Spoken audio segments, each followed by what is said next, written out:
आज की जो चर्चा का विषय है वो है आपदा प्रबंधन। जो सिलेबस है जेपीएससी का, उससे आने वाले प्रश्न से है। तो पीटी के प्रश्न के अंतर्गत यह महत्वपूर्ण क्षेत्र है, यूपीएससी में भी, जीपीएससी में भी, और अन्य जो नागरिक सेवा परीक्षा है उसके लिए भी। तो पहला इसका प्रश्न है कि निम्नलिखित में से कौन से कथन असत्य है। तो पहला ए जो है वो है कि बाढ़ केंद्रीय सूची का विषय है। बी, तमिलनाडु में अधिकतर बाढ़ लौटते हुए मानसून से होती है। सी, राष्ट्रीय जल नीति 2012 में बाढ़ प्रवणता प्रबंधन पद्धति पर विशेष जोर दिया जाता है। डी, वर्ष 2008 में आपदा प्रबंधन अधिनियम के तहत राष्ट्रीय आपदा प्रबंधन प्राधिकरण एवं मोचन बल का गठन किया गया। तो इनमें से जो है कौन कौन से असत्य हैं उनका हमें चयन करना है। तो पहला ऑप्शन है ABCD सभी गलत, दूसरा ABC गलत, तीसरा BC गलत और चौथा AD गलत। तो इस प्रकार के जो प्रश्न होते हैं वो बहुत कंफ्यूजिंग होते हैं, इसीलिए इसे अच्छी तरह पढ़ना चाहिए। तो इसका जो चौथा ऑप्शन है A और D गलत है। ए जो है कि बाढ़ केंद्रीय सूची का विषय है, तो कि बाढ़ जो है वो राज्य सूची का विषय है और केंद्र इस पर निर्देश देता है। और कई सारी ऐड भी केंद्र द्वारा मिलते हैं, लेकिन ये जो विषय है पूर्णतया राज्य सूची का विषय है। और डी के अंतर्गत जो वर्ष 2008 में आपदा प्रबंधन अधिनियम, तो वर्ष 2005 में आपदा प्रबंधन अधिनियम बना और फिर 6 में जो है संकट मोचन बल और प्राधिकरण का निर्माण किया गया। तो इस प्रकार ये भी गलत है, तो ए और डी गलत है। दूसरा, आपदा प्रबंधन अधिनियम के किस धारा के अंतर्गत इसकी परिभाषा दी गई है। तो जो इसका पहला ऑप्शन है धारा 1A, दूसरा धारा 2D, तीसरा धारा 3C, चौथा धारा 4A1। तो इसका जो सही उत्तर है वो है धारा 2D, यानी धारा 2D दूसरा ऑप्शन है। तो आपदा ऐसे वस्तुतः देखा जाए तो ये एक ज्योतिष विज्ञान का शब्द है, जो कि बुरा होने वाला या घटित होने वाला या घटित हुआ, इस पर जो है एक शब्द जो है इसके लिए गठित किया गया है आपदा। लेकिन इसे जो है परिभाषित भी किया गया धारा 2D अधिनियम 2005 के तहत कि किसी भी क्षेत्र में जो है प्राकृतिक या मानव निर्मित कारणों से होने वाली घटना, दुर्घटना, आपदा, गंभीर घटना, लापरवाही जिसमें मानव जीवन को नुकसान होता हो, संपत्ति का नुकसान होता हो, जान माल का नुकसान होता हो या पूरे परितंत्र का नुकसान होता हो, जो कि मानव सभ्यता से संबंधित है, तो उसे राष्ट्रीय जो है आपदा हम कहते हैं और घोषित करती है सरकार इसे। और जो इसके प्रमुख निर्देश है आगे हम चर्चा करेंगे कि कैसे वैश्विक स्तर पर इसके लिए सम्मेलन हुए और वहाँ से हमें निर्देश मिले और हमने उसे भारत में, फिर राज्य में, फिर जिला में भी लागू किया। अब तो पंचायत लेवल पर भी बहुत सारे जागरूकता कार्यक्रम चलाए जा रहे हैं, क्योंकि आपदा का जो संबंध है वो एकदम कभी भी वो प्रवण नहीं हो सकता है, सटीक नहीं हो सकता है, क्योंकि उसके लिए आप बचाव ही कर सकते हैं, सुरक्षात्मक कर सकते हैं। मान लीजिए अचानक कोरोना ही आ गया, तो उसके लिए तो लोग तैयार थे नहीं, और उसके बाद ही हम उसके लिए जो है बचाव के कार्य में लग गए। तो आने वाले समय में हो सकता है कि इससे भयंकर वायरस है या जीवाणु आए 2021 या 22 में। तो अब हमें नए सिरे से, नए सामाजिक परिवेश से अपने आप को ढालना पड़ेगा और आगे स्वयं ही जागरूक होकर इसका बचाव स्वयं करना है हमें। आगे जो अगला प्रश्न है तीसरा, कि राष्ट्रीय आपदा प्रबंधन संस्थान कहाँ अवस्थित है। इसका पहला ऑप्शन है नई दिल्ली, दूसरा मुंबई, तीसरा नागपुर, चौथा शिमला। और इसका सही उत्तर है नई दिल्ली, क्योंकि 1995 में जो है वैधानिक उपागम के द्वारा जो है इसे बनाया गया, क्योंकि अधिनियम 2005 में आया, लेकिन आपदा प्रबंधन जो संस्थान है वो हमने पहले ही नई दिल्ली में उसे बनाया था। और इसके लिए जो हमारे गृह मंत्रालय है, तो गृह, कारा और आपदा विभाग के अंतर्गत ये कार्य करता है। तो इसका सही उत्तर है पहला नई दिल्ली। अगला प्रश्न है कि राष्ट्रीय चक्रवात प्रबंधन, विद्यालय सुरक्षा प्रबंधन एवं तीव्र निर्णय प्रबंधन पर किस वर्ष नई दिल्ली में ऐतिहासिक आपदा प्रबंधन सम्मेलन हुआ था।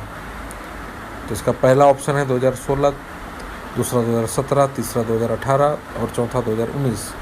तो इसका जो सही उत्तर है वो है 2017। तो नई दिल्ली में जो है विशेषकर राष्ट्रीय चक्रवात प्रबंधन पर और विद्यालय सुरक्षा मानकों पर जो है और तीव्र निर्णय प्रबंधन अर्थात हमें किस प्रकार जो है अपने आप को तैयार रखना है कि हम तुरंत अपने बचाव करें। बहुत से विद्यालयों में ऐसी घटना घटी भारत में जहाँ की बहुत बच्चों की जान गई थी और चक्रवात से भी काफ़ी नुकसान हो रहा था। तो ऐसे में हमने इसके लिए जो है ऐतिहासिक राष्ट्रीय आपदा प्रबंधन सम्मेलन किया, जिसका प्रमुख विषय ये 3 बिंदु थे और 2017 इसका जो है दूसरा ऑप्शन वो सही है। अगला 5वां प्रश्न है कि राष्ट्रीय आपदा प्रबंधन अधिनियम 2005 की किस धारा के तहत राष्ट्रीय आपदा प्रबंधन प्राधिकरण को उच्चतम जिम्मेदारी प्राप्त है। तो इसका पहला ऑप्शन है धारा 22 से 23, दूसरा धारा 44 से 45, तीसरा धारा 50 से 51 और चौथा धारा 60 से 61। तो इसका जो सही उत्तर है वो 44 से 45 धारा, क्योंकि जो अधिनियम 2005 के धारा 44-45 में जो राष्ट्रीय आपदा प्रबंधन प्राधिकरण है जो 2006 में बना था अधिनियम बनने के बाद, उसे उच्चतम जिम्मेदारी मिली है। इसके निदेशक होते हैं और इसकी जो संगठन संरचना होती है इसके तहत ये कार्य करता है। भारत के कई राज्यों में निर्देश भी दिए जाते हैं और ये प्रशिक्षण कार्यक्रम भी चलाता है, बहुत सी सिफारिशें करता है। अगला प्रश्न है कि राष्ट्रीय आपदा relief force NDRF national disaster relief fund जो है तो संकट मोचन के डायरेक्टर जनरल वर्तमान कौन है। तो पहला इसका ऑप्शन है SN प्रधान, दूसरा विक्रम सिंह, तीसरा ज्योति राव और चौथा पंकज कंबोज। तो इसका जो सही उत्तर है वो पहला SN प्रधान है, जो कि झारखंड में भी कार्य कर चुके हैं और एक IPS ऑफिसर है और वर्तमान में जो है इन्हें राष्ट्रीय आपदा रिलीफ फोर्स का डायरेक्टर जनरल बनाया गया है। और ये सेना के जो है पदाधिकारी के तौर पर भी इसमें कार्य करते हैं, क्योंकि इसमें जो दायित्व है कुछ अलग प्रकार के हैं। और आगे हम देखेंगे कि इसमें बहुत सारी बटालियन भी है। अगला 7वां प्रश्न है कि राष्ट्रीय आपदा रिलीफ फोर्स में निम्नलिखित में से कौन सा शामिल नहीं है। तो पहला BSF, दूसरा CRPF, तीसरा CISF, चौथा CBI। तो इसका जो सही उत्तर है वो चौथा CBI है। जैसा मैंने बताया कि जो आपदा रिलीफ फोर्स है उसके संगठन में BSF होता है, CRPF होता है, CISF होता है। इसके अलावा भी इंडो तिब्बतियन फोर्स होते हैं, SSB के जवान होते हैं। और हाल के दिनों में जो है स्वयंसेवी लोगों को भी जो है इसमें जोड़ा गया है सेवा दल बनाकर, लेकिन जो मुख्य रूप से जो सरकारी तौर पर है वो यही है। इसमें तो CBI इसमें शामिल नहीं है, तो इसका चौथा ऑप्शन सही है। अगला प्रश्न 8वां कि UNISDR के अनुसार भारत का प्राकृतिक आपदाओं में कितना रैंक है। तो पहला है प्रथम, दूसरा द्वितीय, तीसरा चतुर्थ, चौथा पंचम। तो भारत का वर्तमान में रैंक है द्वितीय है, दूसरा है, प्रथम चीन में है, अर्थात चीन में सबसे अधिक आपदा आती है, उसके बाद भारत का स्थान है। तो जो UNISDR है इसका फुल फॉर्म है United Nation secretariat and it supports the implementation and review of the Sendai framework for disaster reduction. तो ये एक बहुत लंबा नाम है, तो इसको आप UNISDR के रूप में याद कर सकते हैं। 1999 में यह बना और इसके जो 3rd जो कॉन्फ्रेंस हुए, सम्मेलन हुए, जो कि ऐतिहासिक मार्च 2015 में हुए, 18 मार्च 2015 को, जिसे हम सेंदई फ्रेमवर्क कहते हैं। ये सेंदई जापान में है और 2015 के सेंदई फ्रेमवर्क से ही काफ़ी सारे राष्ट्रीय आपदा और वैश्विक स्तर पर आपदा के कई निर्देश सभी राष्ट्रों को प्राप्त हुए और उसके बाद जो है यहाँ लक्ष्य भी रखा गया और उसके तहत हम आज भी काम कर रहे हैं। तो एक प्रकार से यह अंतर्राष्ट्रीय जिम्मेदारी है, क्योंकि राष्ट्रीय आपदा जो है वो पूरे विश्व के लोगों के लिए है। तो इसके लिए जो है सेंदई 2015 के तहत कार्य किए जा रहे हैं और इसमें UNISDR की भूमिका बहुत महत्वपूर्ण है। तो इसका सही उत्तर है द्वितीय। अगला प्रश्न है कि आपदा प्रबंधन के लिए सेंदई फ्रेमवर्क के जोखिम न्यूनीकरण की लक्षित कालावधि क्या है। पहला है 2005 से 15, दूसरा 2010 से 20, तीसरा 2015 से 30, चौथा 2015 से 20। तो इसका जो सही उत्तर है 2015 से 30। जैसा मैंने बताया कि 2015 में सम्मेलन हुआ और 15 वर्ष का लक्ष्य रखा गया, तो अभी भी इसी काल अवधि में हम चल रहे हैं, 30 तक है, 2030 तक इसकी फिर समीक्षा होगी और ये अपने 2.0 में आएगा, चूँकि अभी वर्जन 1 ही चल रहा है। तो इसके तहत जो है ये एक प्रमुख प्रश्न है आने वाली परीक्षा के लिए। अगला 10वां प्रश्न है कि कोरोना वायरस को भारत में गृह मंत्रालय ने कब अधिसूचित आपदा के रूप में घोषित किया था? तो इसका सही उत्तर है पहला इसका जो विकल्प है वो 11 मार्च 2020 है, दूसरा 14 मार्च 2020, तीसरा 21 मार्च 2020 और चौथा 24 मार्च 2020। तो इसका जो है देखिए बहुत क्लोज है सब। इसका सही उत्तर है दूसरा 14 मार्च 2020। अगला प्रश्न है कि कोरोना काल में आपदा प्रबंधन दंड प्रभावी होते हैं, वस्तुतः इनका संबंध किस धारा से? तो पहला है धारा 21 से 30, दूसरा धारा 30 से 41, तीसरा धारा 41 से 51, चौथा धारा 51 से 60। तो इसका सही उत्तर है धारा 51 से 60, यानी 2005 अधिनियम धारा 51 से 60 के बीच में जो है आपदा दंड जो है लागू होते हैं। अभी आप कहीं भी अगर बाहर जाएंगे, थूकेंगे, मास्क नहीं पहनेंगे, सामाजिक दूरी नहीं अपनाएंगे, बिना पास के कहीं भ्रमण करेंगे या कोई भी प्रकार के मानकों का हनन करेंगे जो कि कोरोना के विपरीत है, कोरोना रक्षा के विपरीत है, तो उसमें आपको दंड का भागी होना पड़ेगा। और उसमें जो है आपको जो आपदा प्रबंधन अधिनियम 2005 अधिनियम है उसकी धारा 51 से 60 के बीच में आपको दंड का भागी बनना पड़ेगा। तो इस प्रकार से कोर्ट उसको एग्जीक्यूट करेगा। और इसमें जो दंड है वो बहुत न्यून है, 1 से 2 वर्ष के बीच है और 50,000 से 2 लाख तक जो है इसमें दंड का भी प्रावधान है। और अभी जो वर्तमान में जो चर्चा हुई कि अफवाह पर, तो अफवाह के जो जितने भी इलेक्ट्रॉनिक साइट है, डिजिटल साइट है, उसको धारा 54 में जोड़ा गया है, जो आपदा प्रबंधन 2005 धारा 54 के तहत उसमें बहुत सी कार्रवाइयाँ हुई हैं। तो ये एक महत्वपूर्ण प्रश्न है आने वाले एग्ज़ाम के लिए भी। अगला प्रश्न है कि झारखंड आपदा प्रबंधन प्राधिकार में उपाध्यक्ष का पद किसके लिए आरक्षित रहता है? तो पहला ऑप्शन है मुख्यमंत्री, दूसरा स्वास्थ्य मंत्री, तीसरा गृह मंत्री और चौथा राज्यपाल। तो इसका जो सही उत्तर है वो स्वास्थ्य मंत्री है, क्योंकि अभी वर्तमान में आपदा प्रबंधन झारखंड में बनाया नहीं गया, इसकी बात चल रही है। जुलाई 2020 में कोरोना के आने के बाद घोषणा भी हुई थी, लेकिन एक्टिंग के रूप में, अध्यक्ष के रूप में मुख्यमंत्री हेमंत सोरेन कार्य कर रहे हैं और उपाध्यक्ष के रूप में जो हमारे स्वास्थ्य मंत्री बन्ना गुप्ता है वो कार्य कर रहे हैं। तो इसका उत्तर है स्वास्थ्य मंत्री। आप न्यूज़ में भी अगर देखिएगा तो स्वास्थ्य मंत्री और स्वास्थ्य मंत्रालय के अधिकारी जो है वो निर्देश देते हैं और इसके जितने भी बुलेटिन होते हैं उसको जारी करते हैं। अगला जो 13वां प्रश्न है कि झारखंड का ऐतिहासिक चास नाला कोयला खनन आपदा कब हुआ था, जिसमें 500 से अधिक लोग मारे गए थे? तो पहला इसका ऑप्शन है 1974, दूसरा 1975, तीसरा 1976 और चौथा 1984। तो इसका जो सही उत्तर है 1975 है।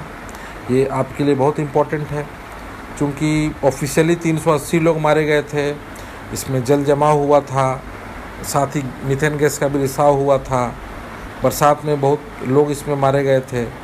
और 1975 में ये भारत की नहीं अंतर्राष्ट्रीय रूप से इसे जो है दुर्घटना के रूप में माना गया था। अभी जो हाल के दिनों में 2012 में इसके लिए 2 लोगों को दंड दिया गया। काफ़ी दिनों तक केस चला। आज भी जो है बहुत से लोग धनबाद के कोयलरी क्षेत्र में मारे जाते हैं जल जमाव और मीथेन के कारण। और इसी पर आधारित जो है वर्ष 1979 में जो है सलीम जावेद जो लेखक हैं उनके द्वारा एक मूवी बनाई गई थी काला पत्थर, जो धनबाद में ही शूट हुआ था 1979 में, जिसमें अमिताभ बच्चन और शशि कपूर, शत्रुघ्न सिन्हा ने अभिनय किया था। और इसका जो थीम था विशेषकर वही 1975 का जो चास नाला कोयला जो दुर्घटना थी उस पर ही आधारित था, साथ में मजदूरी समस्या पर भी था। तो ये झारखंड के आपदा में बहुत इसका इम्पोर्टेंस है और इसे हमें याद रखना चाहिए। 1965 में इससे पहले भी जो है धूरी कोलियरी यानी बेरमो में जो कोलियरी है वहाँ भी दुर्घटना हुई। इधर 2010 और फिर 11-12 लगातार ललमटिया जो क्षेत्र है झारखंड में वहाँ हमें इस प्रकार देखने को मिला कि दुर्घटनाएं हुई हैं। अगला 14वां प्रश्न है कि झारखंड में आपदा प्रबंधन की उपग्रहीय जानकारी हेतु झारखंड स्पेस एप्लीकेशन केंद्र के बारे में कौन सा कथन असत्य है? तो ए है कि झारखंड में कोई भी ऐसा केंद्र नहीं है। बी, झारखंड स्पेस एप्लीकेशन केंद्र 2003 में बना। सी, राय महिमापत रे इसके निदेशक हैं जो वर्तमान में 2020 में, और डी इसके पहले निदेशक सर्वेश सिंघल था। तो इसका जो विकल्प है, पहला ABCD सभी गलत, दूसरा AD गलत, तीसरा BC गलत और चौथा केवल A गलत। तो जो इसका सही उत्तर है A और D गलत है, क्योंकि झारखंड में कोई भी ऐसा केंद्र नहीं। गलत है ये, क्योंकि झारखंड स्पेस एप्लीकेशन सेंटर जो है वो वर्ष 2003 में बना पहली बार, और इसका जो प्रमुख कार्य है कि जो उपग्रहीय जानकारी होता है उसको प्रोसेस करता है, इसरो से या लिंक होता है।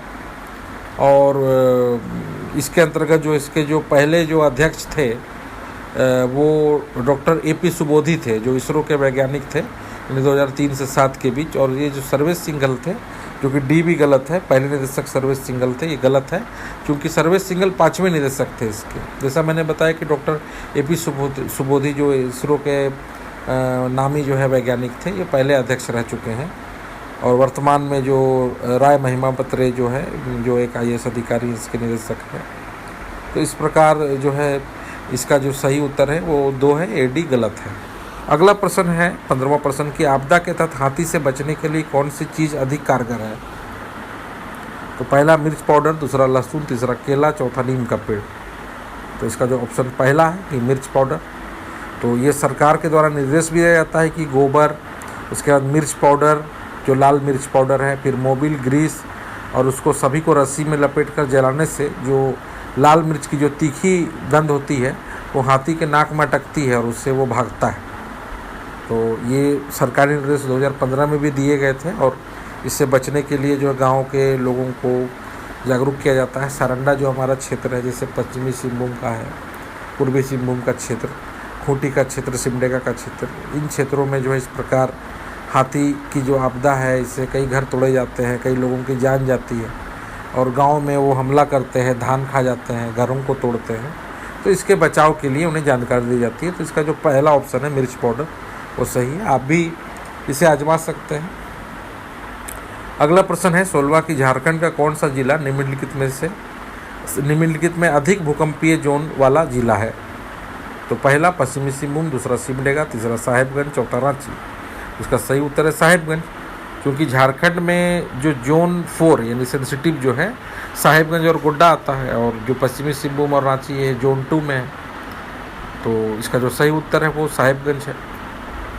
अगला प्रश्न है कि जिला आपदा प्रबंधन प्राधिकरण का गठन राष्ट्रीय आपदा प्रबंधन अधिनियम के किस धारा के तहत होता है। पहला धारा 11, दूसरा धारा 25, तीसरा धारा 30 और चौथा धारा 32। तो इसका जो सही उत्तर है धारा 25। तो इसके धारा 25 के अंतर्गत जो है जिला आपदा प्रबंधन प्राधिकरण का निर्माण होता है, जिसका अध्यक्ष जो है डिप्टी मजिस्ट्रेट या DC होते हैं, जो कि जिला उपायुक्त होते हैं। और इसके अंतर्गत सिविल सर्जन, फिर SP, फिर जिला जो है शिक्षा पदाधिकारी और भी जितने अधीनस्थ पदाधिकारी इसके मेंबर होते हैं। तो इसका जो सही उत्तर है वो धारा 25 है। अगला प्रश्न है 18वां कि झारखंड में राज्य आपदा मोचन बल कब बना, यानी जो स्टेट डिजास्टर रिलीफ जो फोर्स है वो कब बना।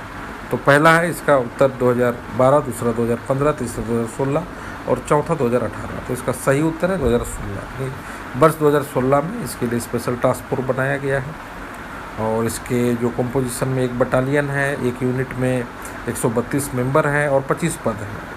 हाल के दिनों में इसमें और भी बाहर से लोगों को जोड़ा गया है, लेकिन मुख्यतः जो है इसमें दक्ष लोग जो है शामिल होते हैं, जो कि मिलिट्री ट्रेनिंग या पुलिस ट्रेनिंग के बाद आते हैं। अगला प्रश्न है कि झारखंड राज्य आपदा प्रबंधन प्राधिकरण कब बना।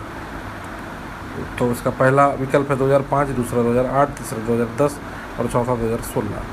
तो इसका जो सही उत्तर है 2010 है। जैसा मैंने बताया कि 28 मई 2010 को जो है जो राष्ट्रीय जो अधिनियम है 2005, उसकी धारा 14(1) के तहत जो है स्टेट आपदा प्रबंधन प्राधिकरण बनता है, जो कि 2010 में इस धारा के तहत बना। और जो केंद्रीय आपदा प्रबंधन प्राधिकरण है वो एपेक्स होता है, अर्थात उच्च है। जो जितने भी आपदा प्रबंधन से मामलों में जो निर्णय लेता है वो यही प्राधिकरण लेता है। इसमें इसकी सुनवाई भी होती है, सिफारिशें भी यह तय करता है, समीक्षा होती है, और कई बारीक तत्वों को जो है ये गौर से देखता है और उसको सुधारने का प्रयास करता है। तो उसी प्रकार जो स्टेट में जो इसका अथॉरिटी है, जो प्राधिकरण है, वो कंपलसरी है, उसे बनाना जरूरी है। अगला प्रश्न है जो अंतिम है 20वां, कि वर्ष 2007 से आपदा प्रबंधन केंद्र का परिचालन कहाँ से किया जा रहा है? तो पहला ऑप्शन है रांची, दूसरा खूंटी, तीसरा हजारीबाग, चौथा चाईबासा। इसका जो सही उत्तर है वो रांची है, क्योंकि 2007 से ही जैसा मैंने बताया कि वर्ष 2010 में प्राधिकरण बना और 2005 में जब ये बना तो स्वतः भारत में के अन्य राज्यों में लागू हो गया। तो यह आपदा जो है गृह कारा आपदा विभाग के अंतर्गत आता है। तो केंद्र 2007 से ही संचालित हो रहा था। तो 2007 से ये जो जहाँ ATI जो एडमिनिस्ट्रेटिव ट्रेनिंग इंस्टीट्यूट है, श्री कृष्ण लोक प्रशासन संस्थान, वहाँ इसका ऑफिस है, वहीं से यह अभी भी कार्य कर रहा है।